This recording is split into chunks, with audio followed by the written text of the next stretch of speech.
Nadreen, सैलाब की तबाहकारियाँ अभी जारी हैं, लेकिन अच्छी खबर यह है कि भारत के इलाके हिमाचल में कुछ बारिशें रुक गई हैं और मकबूजा कश्मीर में भी बारिशों में कमी की इत्तला आ रही है और आने वाले दिनों में ये बारिशें वहाँ मज़ीद नहीं होंगी। लेकिन पाकिस्तान के अंदर अभी बारिशों की इत्तला है कि यहाँ बारिशें होंगी, एक के बाद एक कोई ना कोई नई मुसीबत आ जाती है। लेकिन फ़िलहाल इस वक्त दरिया सतलुज में जो पानी दाखिल हो रहा है वो एक बड़ा रेला है और पानी बढ़ता चला जा रहा है। पाकिस्तान के जो एरियाज़ हैं, जंग का इलाका, टोबा टेक सिंह का इलाका और खानेवाल के इलाके, एक मुश्किल सूरत हाल में है।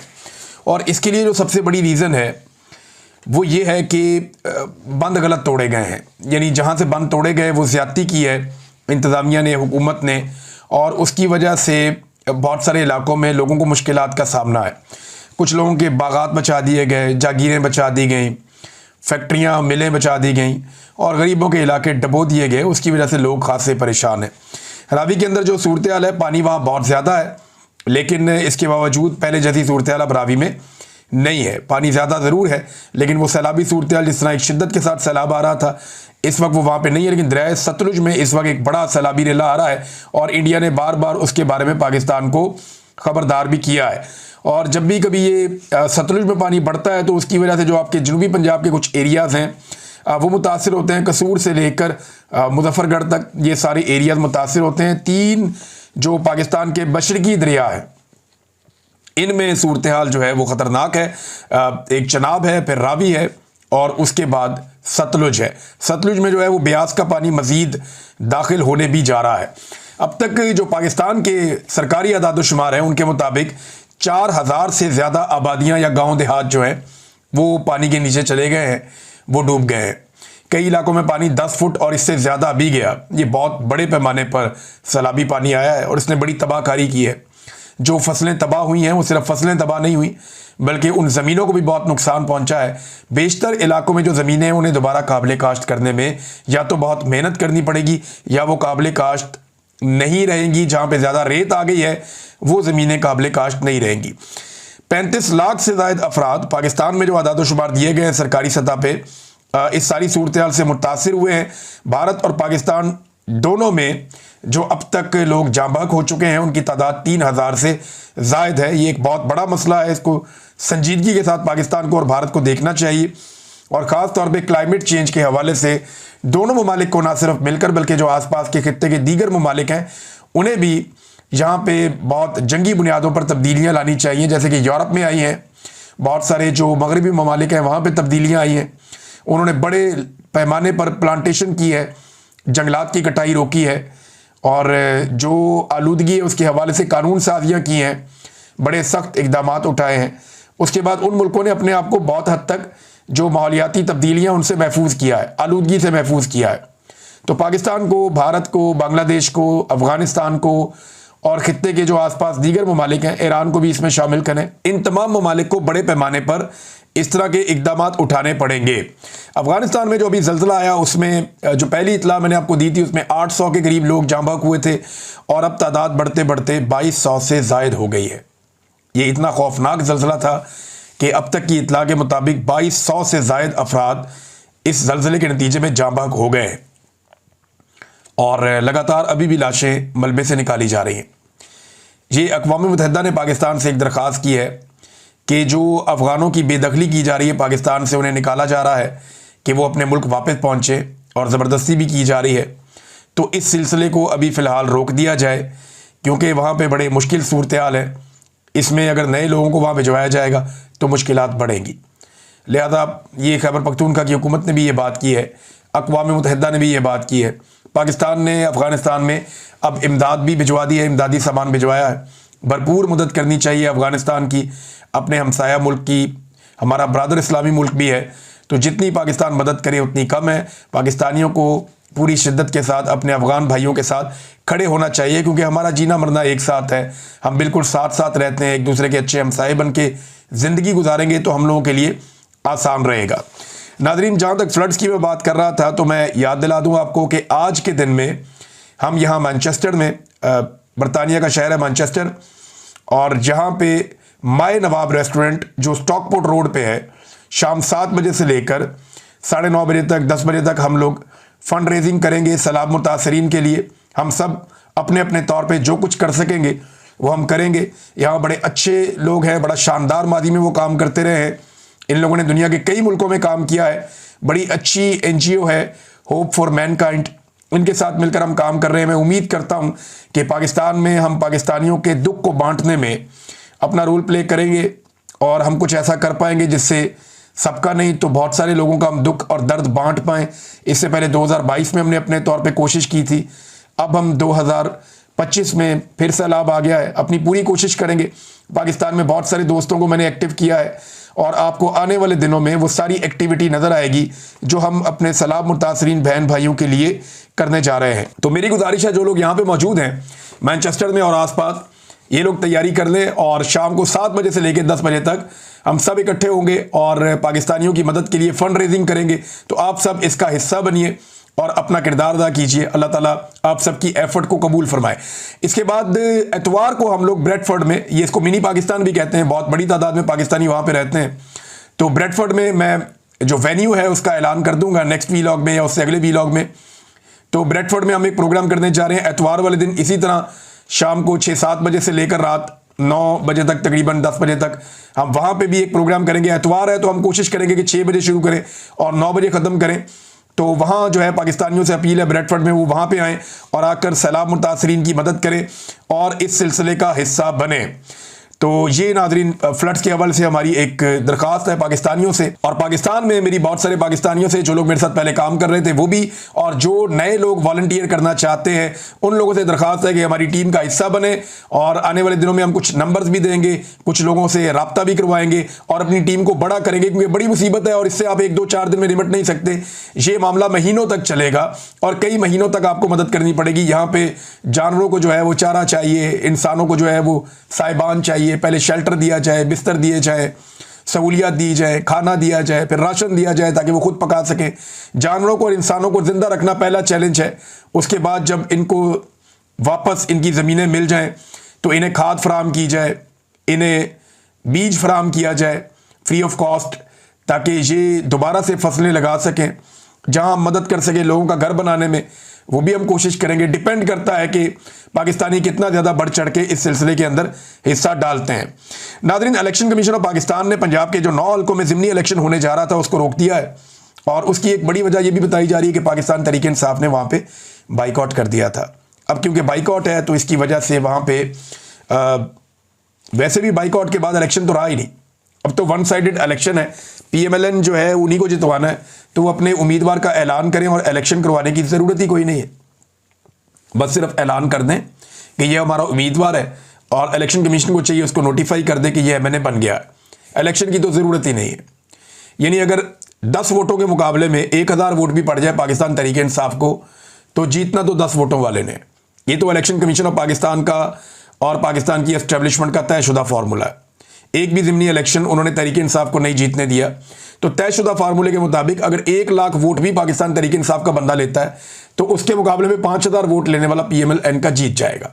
ये तो सेट पैटर्न है और ये जिद है पाकिस्तान की मिलिट्री एस्टेब्लिशमेंट की और पाकिस्तान की जो इस वक्त इलेक्शन कमीशन के अंदर बैठी हुई शख्सियात हैं उनकी, और वो यही कर रहे हैं। हम ये बार बार होता हुआ भी देख रहे हैं। मुल्तान में नादरीन सैलाब से बहुत तबाही आई, मैं आपको ये बताना भूल गया। वहाँ पे बहुत सारे आमों के बागात, बहुत सारी फसलें, खेत, लोगों की आबादियाँ जो ज़्यादा बुलंदी पर नहीं थी वो डूब गई हैं। बहुत नुकसान हुआ मुल्तान में। उसके अलावा जो मुजफ्फरगढ़ का इलाका है वहाँ पे लगातार नुकसान हो रहा है। एक और मैंने आपको एरिया बताया था दरियाए तवी के उस तरफ, तो वहाँ अब कुछ टीमें हमारी पहुँची, उन्होंने बताया कि वाकई वहाँ पे हालात ख़राब हैं और अभी तक वहाँ हुकूमत की रसाई नहीं है। बेशतर इलाकों में हुकूमत ने कोई काम नहीं किया। हुकूमत की कैपेसिटी भी कम होती है, लेकिन यहाँ पे इस हुकूमत की कैपेसिटी कम होने के बावजूद उन्होंने काम किया ही नहीं। देखें हुकूमत करती क्या है, हुकूमत का तरीकाकार ये होता है कि आपकी जितनी कम कैपेसिटी है आप उसके अंदर ज़्यादा काम करने की कोशिश करते हैं, पहली चीज़। दूसरा, आप अप्रिशिएट करते हैं बाकी सारे ग्रुपों को, NGOs को और तमाम लोगों को, आवाम को, कि आप आए और आकर आप इस कार्य खैर में अपना हिस्सा डालें। हुकूमत को इससे कोई सरोकार नहीं होता कि किसका तस्वीर लग रहा है, किसका नारा लग रहा है, क्या हो रहा है। हुकूमत ये देखती है कि फैसिलिटेट किया जाए आवाम को। आवाम को खाना मिलना चाहिए, शेल्टर मिलना चाहिए, उनका ख्याल रखा जाना चाहिए, जानवरों को बचाया जाए, मेडिकल कैंप्स लगने चाहिए। तो हुकूमत हमेशा फैसिलिटेट करती है तमाम तंजीमों को। माजी में हम ये होता हुआ देखते भी रहे लेकिन इस मरतबा हम अजीब चीज़ ये देख रहे हैं कि हुकूमत ना सिर्फ खुद काम नहीं कर पा रही, वसाइल तो महदूद हैं लेकिन काबिलियत भी नहीं है। हुकूमत खुद काम नहीं कर पा रही और जो लोग काम करने के लिए आ रहे हैं उनको भी मना कर रही है, उनको रोक रही है कि अगर काम करना है तो हुकूमत आपको बताएगी क्या करना है, और हुकूमत जो है उसके अंदर अहलियत है नहीं। फिर वो चाहते हैं ज़बरदस्ती फ़ोटो लगाया जाए मरियम नवाज़ का। अब इसको लोग पसंद नहीं करते, तो इस एक ज़िद की वजह से इन्होंने काफ़ी ज़्यादा लोगों को, NGOs को, जो फलाई काम करने वाले इदारे हैं, उन्हें मायूस किया और उनको परेशानी में डाला। ख़ास तौर पे वो इदारे जो बेचारे छोटे इदारे हैं, छोटे पैमाने पे काम करते हैं, उनको तो इन्होंने बहुत ज़्यादा परेशान किया है। नाज़रीन, मौजूदा निज़ाम के बारे में नवाज शरीफ साहब क्या कहते हैं, ये बड़े मज़ेदार इंकशाफात हैं जो ख्वाजा आसिफ साहब ने किए हैं। ख्वाजा आसिफ साहब कहते हैं कि मियाँ नवाज शरीफ साहब जो है निज़ाम के तसलसल से बिल्कुल मुत्तफिक हैं, और इस जो हाइब्रिड निज़ाम है इसमें नवाज शरीफ साहब को किसी किस्म का कोई एतराज़ नहीं है। देखिए, अब वो लोग जो ये चूरन बेचते हैं कि नवाज शरीफ के अंदर लावा पाटने वाला है, वो लोग जो ये कहते हैं कि नवाज शरीफ साहब जो हैं वो अपने दिल में राज छुपा के बैठे हैं, वो ये कर देंगे, वो कर देंगे, आने वाले दिनों में वो मुतहर्रिक हो जाएंगे, वो बहुत सारी चीज़ों से पर्दा उठाने वाले हैं, वो सारे लोग ज़रा सोचें कि नवाज शरीफ साहब ख्वाजा आसिफ साहब से क्या कहलवा रहे हैं। ख्वाजा आसिफ बता रहे हैं कि नवाज शरीफ साहब बिल्कुल राज़ी हैं, बिल्कुल मुतमईन हैं और बिल्कुल मुत्तफिक हैं जो इस वक्त हाइब्रिड निज़ाम चल रहा है उससे। हाइब्रिड निज़ाम कहते हैं दोगले का, हाइब्रिड का जो मतलब होता है वो दोगला होता है। तो एक दोगला निज़ाम चल रहा है पाकिस्तान में, यानी स्टीयरिंग पे कोई और बैठा हुआ है और पीछे से स्टीयरिंग को हिला कोई और रहा है। कठपुतली हुकूमत चल रही है पाकिस्तान में, इनकी डोरियां किसी और के हाथ में है, वो सब जानते हैं मिलिट्री एस्टेब्लिशमेंट के हाथ में। तो नवाज शरीफ साहब इससे खुश हैं, राजी हैं, उन्हें कोई दिक्कत या परेशानी नहीं है। ख्वाजा आसिफ साहब ने यह बताया। अब इसमें सवाल किया गया एंकर की जानिब से कि क्या नवाज शरीफ गिव अप कर चुके हैं क्योंकि वोट से इमरान खान का मुकाबला करना मुश्किल है। तो इस पर ख्वाजा आसिफ कहते हैं कि मईशत, फौज, खारजा पॉलिसी कामयाब चल रही हैं, तो एक चीज़ के लिए दूसरी चीज़ को वक्ती तौर पर पीछे छोड़ा जा सकता है। यानी उनका कहने का मतलब यह है कि मईशत भी ठीक चल रही है, फौज भी ठीक चल रही है, खारजा पॉलिसी भी ठीक चल रही है, लिहाजा अगर सियासत ठीक नहीं चल रही है, लोग हमें प्यार नहीं कर रहे तो दफ़ा करो फिलहाल। या जो सिविलियन सुपरमेसी या वोट को इज्जत दो का नारा था, अगर हम उसकी इज्जत नहीं कर रहे तो दफ़ा करें फिलहाल, ये चीज़ें चलने दें। तो इन तीनों चीज़ों पर हम बात कर लेते हैं। नंबर एक तो मईशत पाकिस्तान की जैसे चल रही है पूरा पाकिस्तान जानता है, किसी आदमी का कारोबार नहीं चल रहा, कोई पाकिस्तान के अंदर सरमायाकारी करने को तैयार नहीं है। पाकिस्तान के अंदर जिन लोगों का कारोबार था वो भी ठप हो गया, किसान की मईशत बर्बाद हो गई। पाकिस्तान में गुर्बत की शरह जो है वो लगभग 50% तक पहुंचने वाली है। इस सैलाब के बाद तो इससे भी ज़्यादा बढ़ जाएगी। बेरोजगारी की शरह पाकिस्तान में बढ़ गई है, लोग पाकिस्तान छोड़ कर बाहर जा रहे हैं। तो मईशत तो ठप है, सब जानते हैं, कख नहीं इन्होंने मईशत का किया। तो एक चीज़ तो ये है। फौज के बारे में उन्होंने कहा फौज ठीक चल रही है, सही समझ में कामयाबी जा रही है। वहाँ पर फौज की वाहिद कामयाबी जो है वो पाकिस्तान एयरफोर्स ने इंडिया के तैयारे गिराए। ये बड़ी कामयाबी, छोटी बात नहीं है, इस पे जितना अप्रिशिएट किया जाए वो अच्छी बात है। लेकिन फौज और अवाम के बीच में जो खलीज पैदा हुई है इस सारे हाइब्रिड निज़ाम की वजह से, उसकी भरवाई अब नहीं हो सकती। ख्वाजा आसिफ साहब शायद ये बात भूल गए। हाँ, फौज अगर मरियम नवाज साहबा के बैनर और पोस्टर लगा रही है, फिर तो अगर आप उसको कहते हैं कि वो ठीक चल रही है तो फिर तो ठीक चल रही है। लेकिन अगर आप ये कहते हैं कि फौज और अवाम के दरमियान एक मजबूत और मरबूत रिश्ता आज भी कायम है, तो ये आपकी गलतफहमी है, ऐसा नहीं है। बतौर इदारा फौज को नुकसान हुआ है मिलिट्री एस्टेब्लिशमेंट की जो एक हाइब्रिड पॉलिसी है उसकी वजह से, जो उनकी सियासत में मुदाखलत हुई है और गलत मुदाखलत हुई है, इसकी वजह से फौज को बतौर इदारा अवाम के साथ उनकी दूरियां पैदा हुई हैं। हाँ, मरियम नवाज के बैनर लगा के उन्होंने, आपके लिए शायद अच्छा हो लेकिन पब्लिक के लिए और फौज के लिए मुझे नहीं लगता ये अच्छा है। खारजा पॉलिसी में ख्वाजा साहब ने कहा तीसरा कि वहाँ कामयाबी हुई है। तो खारजा पॉलिसी में तो कामयाबी ये है कि मुलाकातें आपकी सबसे हो जाती है। एक एटमी मुल्क है पाकिस्तान, तो मुलाकातें तो हो जाती हैं। फिर हमारी लोकेशन ऐसी है कि हमारी इंपॉर्टेंस रहती है, तो मुलाकातें हो जाती हैं। लेकिन उन मुलाकातों का नतीजा क्या है? क्या पाकिस्तान में सरमायाकारी आ रही है? क्या वो ममालिक पाकिस्तान में बड़े पैमाने पर सरमायाकारी कर रहे हैं? तो ऐसा नहीं हो रहा। तो खारजा पॉलिसी अगर आपकी अच्छी है भी, आपकी तस्वीर और वीडियोस बन रही हैं और आप उनको एंजॉय कर रहे हैं, लेकिन उनका कोई फ़ायदा पाकिस्तान में नहीं आ रहा, उल्टा जिनको आप मिल रहे हैं उनको आप फ़ायदा दे रहे हैं। जैसा कि आपने अभी अभी एक फ़ायदा दिया आज़रबाईजान की एक कंपनी को, $300 मिलियन का वो यहाँ पे लगाएंगे। फिर आपने उनके साथ IPP तर्ज का एक मुआहदा कर लिया कि काम हो या ना हो हम आपको पैसा देते रहेंगे और डॉलर्स के अंदर देंगे। ये जो एक मुआहदा और किया है एक आज़रबाईजान की कंपनी के साथ, तो फ़ायदा तो उनको हो गया। हम तो सुन रहे थे सरमायाकारी हमारे मुल्क में आएगी, उल्टा फायदा उनको हो गया। तो ये कौम को चूना लगाने वाली बात है और इसके अलावा कुछ नहीं है। ख्वाजा आसिफ ने एक और काम किया, ये मैं आपको पढ़ के सुनाता हूं, क्योंकि एक तकरीब में खिताब किया जस्टिस अतर मिनुल्लाह साहब ने। इन पे हमें बहुत सारे एतराज़ात भी हैं। इन्होंने बहुत सारी जगहों पे माजी में ऐसी पॉलिसी रखी कि ये एक कदम पीछे हट जाते थे और जहाँ पे इंसाफ देना चाहिए था, शिद्दत से खड़े होना चाहिए था, वहाँ पे ये जज भी नहीं खड़े हुए, कुछ और जज साहिबान है वो भी नहीं खड़े हुए। और आज वो सारे जज साहिबान पछता रहे हैं कि अगर ये उस वक्त खड़े हो जाते तो आज अदलिया की ये दुर्घटना बनती, ये हालत ना होती। तो उन्होंने जो तकरीर की अतर मिनुल्लाह साहब ने, उन्होंने उस तकरीर में ज़्यादातर टाइम दो जगह पे तनकीद की। एक उन्होंने एस्टेब्लिशमेंट पे तनकीद की, दूसरा उन्होंने अदलिया पे तनकीद की कि अदलिया अपना काम नहीं कर पा रही, इंसाफ नहीं दे पा रही। उन्होंने अपने ही इदारे के ऊपर बार बार तनकीद की। और दूसरा एस्टेब्लिशमेंट पे जिस तरह वो बातें कर रहे थे, तो एस्टेब्लिशमेंट पे एक तनकीद थी, जैसे मुल्क के साथ जो कुछ इन्होंने माजी में किया, तो उनकी सारी तनकीद एस्टेब्लिशमेंट और अदलिया पे थी। लेकिन ख्वाजा आसिफ साहब ने यहां पे देखें ट्वीट में क्या लिखा। अतर मिनुल्लाह को जस्टिस भी नहीं लिखा, साहब भी नहीं लिखा। अतर मिनुल्लाह को ये फरमाने से पहले माजी को याद रखना चाहिए, एक वर्दी वाले जनरल मुशर्रफ की सदारत में वजीर कानून थे, मार्शल लॉ था, डिक्लेयर्ड था। हम सियासतदान अगर गलती करते हैं तो याद रखते हैं कि लोग याद दिलाएंगे। जब ये बड़े ओहदों पर फायद अशखास माजी की सहूलत का इस्तेमाल करके भूल जाते हैं, तो मैं सिर्फ इतना कहूँगा कि ये शख्स कोई शर्म करे, कोई हया करे। बात यह है कि अतर मिनुल्लाह साहब ने माजी में जो किया वो तो अपनी जगह पे।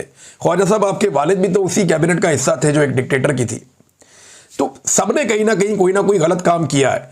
पाकिस्तान में फौज ने कंट्रोल ही इतना ज़्यादा रखा कि कभी ना कभी सारे उनके बनाए हुए एक सिस्टम का हिस्सा रहे, या उसके करीब से गुजरे, या उसके मुताबिक चीज़ें सोचते रहे। लेकिन ज़्यादातर लोगों को समझ आई। जब किसी को समझ आई तो फिर उसने सही रास्ता इख्तियार किया। लेकिन ख्वाजा साहब, अजीब बात यह है कि आप आज भी हाइब्रिड निज़ाम की तारीफ करते हैं, आप आज भी दोगले निज़ाम को पसंद करते हैं। हालांकि आपने आमरीत को भुगता भी है, तकालीफ भी देखी है, लेकिन इसके बावजूद इमरान खान के खौफ ने आपको दोबारा GHQ पहुंचा दिया और आपको दोबारा आपके हाथ में बुरश पकड़ा दिया और आपने पॉलिश शुरू कर दिया अनफॉर्चुनेटली। तो अतर मिनुल्लाह तो सियासतदानों की बात नहीं कर रहे थे, वो तो बात कर रहे थे डिक्टेटर्स की, वो बात कर रहे थे अपनी अदलिया की। लेकिन ख्वाजा साहब को आजकल क्योंकि बड़ा उनको इदारे से प्यार है और आजकल वो एक डिक्टेटरशिप को पसंद करने वाले शख्स बने हुए हैं, लिहाजा उन्होंने फिर जवाब दिया बजाय इसके कि डिक्टेटर्स इसका जवाब देते। इसका जवाब ख्वाजा आसिफ ने खुद दिया है। नाज़रीन, चीनी में किस किस ने पैसा कमाया है, बड़ी इंटरेस्टिंग एक रिपोर्ट आई है मेरे पास। इसमें जो चीनी पाकिस्तान से बाहर एक्सपोर्ट की गई, उसमें सबसे ज़्यादा पैसा जो कमाया वो शरीफ खानदान ने कमाया। ये हमजा शहबाज, नुसरत शहबाज और सलमान शहबाज, ये शहबाज शरीफ के बच्चे और बीवी हैं। ये जो चीनी एक्सपोर्ट की गई, इनकी शुगर मिल ने 2 अरब 41 करोड़ रुपए से ज़ायद मालियत की चीनी जो है वो एक्सपोर्ट की थी। अच्छा जी, इसके बाद हमजा शहबाज, नुसरत शहबाज की एक और अल अरेबिया शुगर मिल है, वहाँ से भी शुगर एक्सपोर्ट हुई थी और इन्होंने 1 अरब और 20 करोड़ रुपए की शुगर एक और एक्सपोर्ट की। देखें कितना पैसा बनाया। नवाज शरीफ और शहबाज शरीफ के भतीजे हैं और ये इनके एक भाई होते थे मियाँ साहब के, अब्बास शरीफ साहब, उनके 2 बेटे हैं। उनकी एक मिल है चौधरी शुगर मिल और इस शुगर मिल ने 1 अरब 49 करोड़ रुपए की चीनी एक्सपोर्ट की है। सारा फायदा इनके अपने खानदानों के पास। जरदारी साहब के ओमनी ग्रुप के एक दोस्त हैं ख्वाजा अब्दुल गनी मजीद, ये टंडुवाला यार शुगर मिल से इन्होंने जो 91 करोड़ 70 लाख रुपए की चीनी जो है वो एक्सपोर्ट की थी। जरदारी साहब के एक और दोस्त हैं, इनका नाम है ज़का अशरफ। इनकी शुगर मिल ने 1 अरब 67 करोड़ रुपए मालियत की 11,317 मैट्रिक टन चीनी एक्सपोर्ट की है। ये अशरफ शुगर मिल इसका नाम है। चौधरी शुजात हुसैन, ये भी हुकूमत के करीबी लोग हैं, ताकतवर लोग हैं। अच्छा, इन्होंने चीनी लेकिन एक्सपोर्ट नहीं की इस अरसे में। मोने सलाई, इनकी मिल ने 3 अरब 33 करोड़ रुपए मालियत की 21,874 टन चीनी एक्सपोर्ट की है। ये मोने सलाई और मियाँ आमिर महमूद जो है ये इसमें पार्टनर है। तो खाली मोने सलाई ना समझे, मियाँ आमिर महमूद भी शामिल, और मियाँ आमिर महमूद जो है वो एक टीवी चैनल के मालिक भी हैं। तो उनकी जो रहीम यार खान शुगर मिल है ये वहाँ से जो है ये गई है। जहांगीर तरीन साहब की शुगर मिल्स जो हैं उन्होंने मजमूई तौर पर 15 अरब रुपए मालियत की 99,000 टन चीनी एक्सपोर्ट की। देखिए सारे लोग हुकूमत का हिस्सा है, सारा गेम सियासतदानों ने डाला है और पैसा बनाया इन्होंने इसके अंदर, देख लें आप नाज़रीन। मलिक रियाज का जो मॉल ऑफ इस्लामाबाद है उसको अभी नीलाम करने की तैयारी हो रही थी, मामला चला गया अदालत में। वहाँ पे मलिक रियाज के वकीलों ने, और वो आगे मलिक रियाज के वकील तो नहीं थे, वो जो उसके अंदर रहते हैं लोग जिनके पास वहाँ मलकियत है, उन्होंने आकर कहा जी हमने तो खरीदे हुए हैं, ये आप हमारे पे किस बात की सजा दे रहे हैं हमें?